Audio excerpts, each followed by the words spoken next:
guys, welcome back to my channel. I'm Heather from Here She Grows, and I thought it would be fun to share with you 15 annuals that I think are worth considering for this coming growing season. It's nearly 50 degrees today in the Chicago area, and it's quite a tease. It's beautiful outside. So it really got me thinking about containers and annuals. And to be honest with you, I was never really into annuals. I find them to be very high maintenance, a lot of them. So I always kind of steered away from them and kept them strictly in containers. But what I'm gonna share with you are some that are great for containers, as well as some that are great for in the landscape that are very water wise as well. That's always very important to me. Is I don't want to do a lot of extra work. I want it to be as easy, as earth friendly as possible. And these, I think, they cut the mustard. They're great for low maintenance or relatively low maintenance gardens, and they're super colorful. And I thought it would be fun to just share all those with you. So these are annuals that I've grown over the last couple of years. So I would say the furthest back was 2023, and then a lot of them are from 2024. They were newer introductions. So they're definitely worth considering as you're planning out your landscape. And for, annuals are great because they give you that long pop of color throughout the season, because they put all of their energy into that one growing season, because that's the only time they have to perform, and then it's done. A few of these annuals as well are self-sowers. So hopefully, I am pretty confident that a few of them will return and be just as beautiful. So let's get after it. First up, I want to start with one of my most favorite annuals. And I know this is not going to be, a lot of people are not going to be fond of this simply because it's yellow. I love helianthus or sunflower. This is the perfect sunflower for a small space garden. The beauty of this particular growth habit is that it only gets to be about 2.5 to 3 feet tall and wide. Deer, rabbit resistant, also very, very drought tolerant. It's an extremely water-wise plant. Matter of fact, if you overwater it, it's not gonna be happy. So I've planted this around the back of my patio, which is a southern exposure, all day sun, and it just keeps going. So initially when I'm first planting it, I'm watering it in and getting it established, and then I pretty much can pull back and it just takes it from there. I will fertilize initially. I don't fertilize later in the season. I use a slow release fertilizer just on my annuals called Osmocote, and I apply that at planting time, water it in, and then I don't apply fertilizer again for the rest of the season. So back in 2023, I grew Suncredible Golden Girl. And then last year I was at the gardens at Ball, and they had a new variety, and it's from Syngenta seed, called Sunfinity Double Yellow. And what's nice about this is it's very yellow, but there is this frilly little tuft in the center that has kind of a brownish tint to it, and it softens that yellow, and I just thought it was absolutely gorgeous. So pretty and easy to care for. So this is definitely one that I will be grabbing this year. I can't wait to get my hands on it, put it around the patio again. And so if you're not sure about yellow, maybe check this particular yellow out, because I think that brown center on the Sunfinity Double Yellow is exceptional. Next up is a pelargonium or geranium called Big E's Pink Batik. And this, I mentioned this in my video last week when I was potting on those geraniums. This one was a performer, very low maintenance. I did a combination of Kent Beauty Ornamental Oregano, that was my trailer. My thriller was the Pink Batik Geranium, and then the Purple Cuphea. And I'm just gonna kill two birds with one stone here, because Kent Beauty was another one of my favorites. That's been around for quite a while, but if you're looking for a water-wise spiller or trailer for a container, definitely consider Kent Beauty Ornamental Oregano. But back to the Pink Batik Geranium. This was definitely a performer. I wasn't particularly good about deadheading, kind of just let it do its thing. I did get out there occasionally, but it just kept performing. And my containers, I do feed like every 7 to 10 days, and just to keep those flowers going, because the nutrients leach out of the containers so easily. So it's a little different as far as fertilizing compared to when I'm doing annuals in the landscape versus annuals in containers. So that combination, that trio of plants, the oregano and the pelargonium and the cuphea, was stellar. And it was a 2024 ornamental winner for All America Selection. So it's definitely a good one. My next one is a Thunbergia or a Black-Eyed Susan. So this is Sunny Rose Sensation Thunbergia, and it grew like gangbusters. It never knew when to stop, which is wonderful. And I did slightly overplant it in this container. I probably would have been better off just doing 2 plants. I did 4 because more is better. But the problem with that is that it dried out so fast. So like by August, I was watering that a couple times a day, and it was just, and it's not in a self-watering pot. That probably would have helped, of course. But this year, if I do that container again, I would probably just scale it down to 2 plants. Sunny Rose Sensation gets to be about 5 to 8 feet tall, and it just keeps going. It'll spill, it'll clamber up your whatever support you have for it, and then it'll also spill over the side. And this one loved to trail off into the bed on the side of the patio. The interesting thing about Thunbergia is when it gets really, really hot, and this is full sun, southern exposure on the patio is where I had it. When it got really hot out, the flowering kind of pulled back quite a bit, and then as soon as it cooled, some evening temperatures came back or dropped a little bit more, then I had flowers again. And the color changed from the flower coloring earlier in the season compared to when night temperatures were dropping. The flower color was deeper, which is pretty typical for a lot of different plants in the garden when those evening temperatures drop. So this is a great climber, 5 to 8 feet tall, and it'll just keep growing up whatever support you give it. My next choice is a dahlia. So this is a Proven Winners dahlia. These were from the Virtuoso series. I trialed a couple different varieties. One was Pinkerific, and the other one was Vibrant Violet. And I planted them in 2 different growing situations. I put the Pinkerific in a sphere-shaped hanging basket that had, just sun that beat the heck out of it on the southern exposure on the patio. And then I put the Vibrant Violet in the landscape that had a western exposure. And initially that basket, that Pinkerific dahlia basket, was beautiful. However, I could not keep up with the amount of water it needed. It just dried out so fast, and it ended up looking like a zombie basket. It was a mess. But that was no fault of the plant. It had everything to do with the gardener and the exposure. It was just too much. Now, if you look at the Vibrant Violet dahlia, the Virtuoso Vibrant Violet, that was planted in the landscape with some cuphea that I was also trialing. That performed beautifully. Vibrant Violet was just prolific as well, and that just flowered so beautifully with the cuphea. And prior to that cuphea really filling in, I had some lemon coral. Did I have some lemon coral sedum? I think that was lemon coral. I planted that with it, and that was a pretty combination as well. That was earlier in the season, and the cuphea kind of overgrew it. And they get to be about 18 inches tall and about 12 to 18 inches wide. My next choice is a verbena bonariensis, but it's not the straight species. If you're familiar with verbena bonariensis, it's a mouthful. If you're familiar with that, you know that they get all gangly. They're everywhere, and I don't particularly care for that growth habit. So I grew a more compact variety from seed called Vanity, and I picked up the seed from, I think it was Select last year. And what's so nice about it is it's hardy to zone 7. It's about 2.5 feet tall, very compact, stays very upright, and it doesn't have that reaching habit that the species has.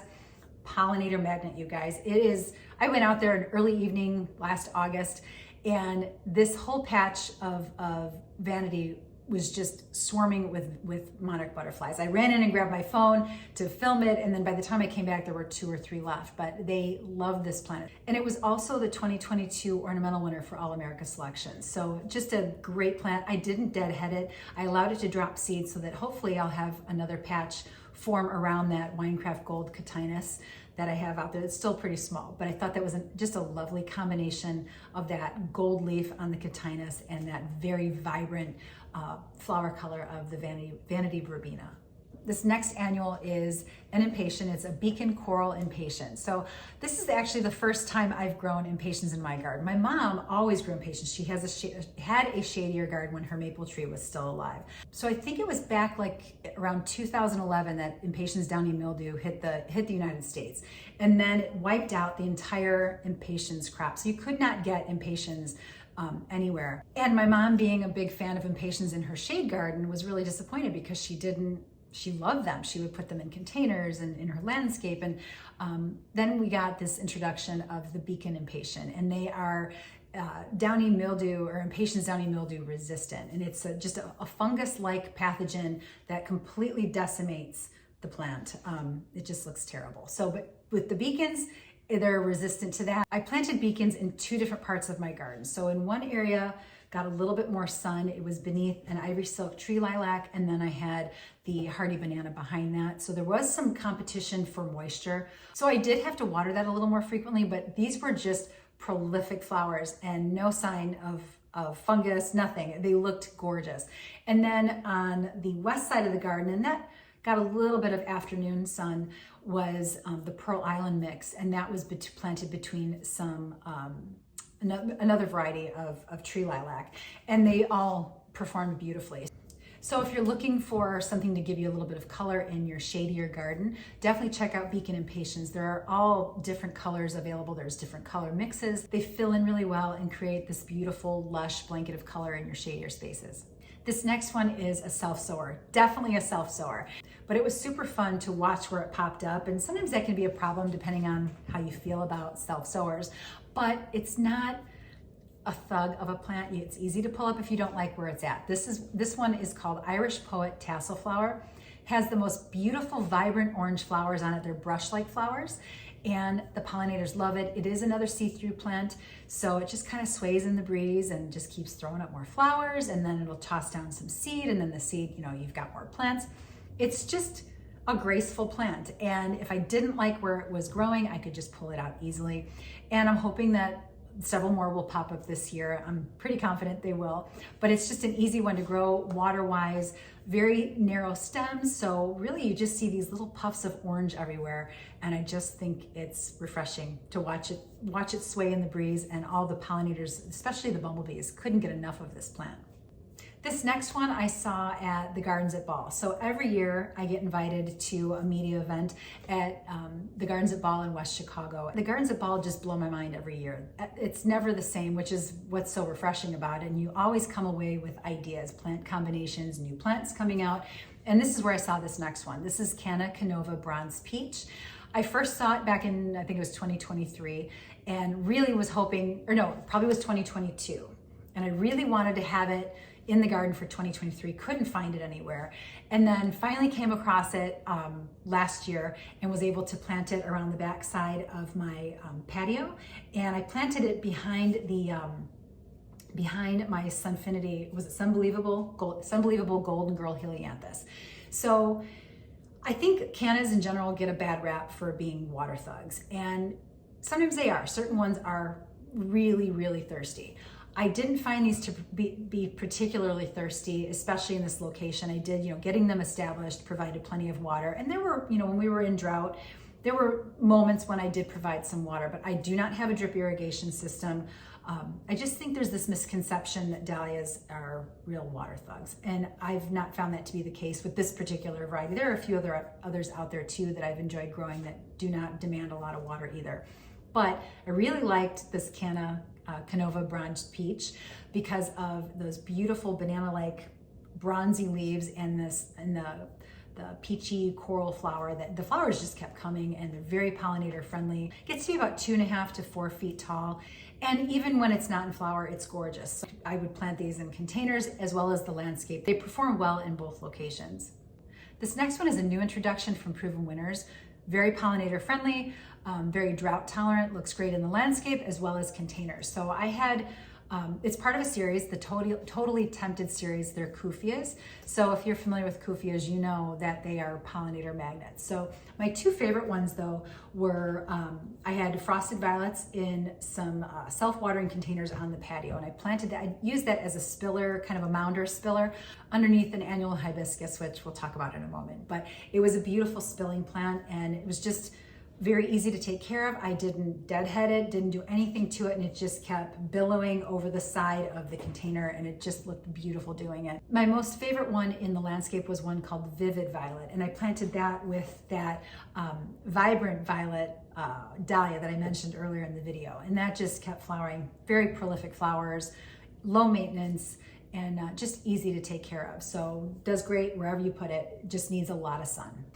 My next one, I mentioned a moment ago, I kind of alluded to it. It's a annual hibiscus. It's a variety Hollywood hibiscus called American Beauty. You guys, the flowers were fabulous. And I failed. I had it in a self-watering container, and there were some moments where I didn't refill it, and it kind of struggled, and it didn't get as big as it probably could have.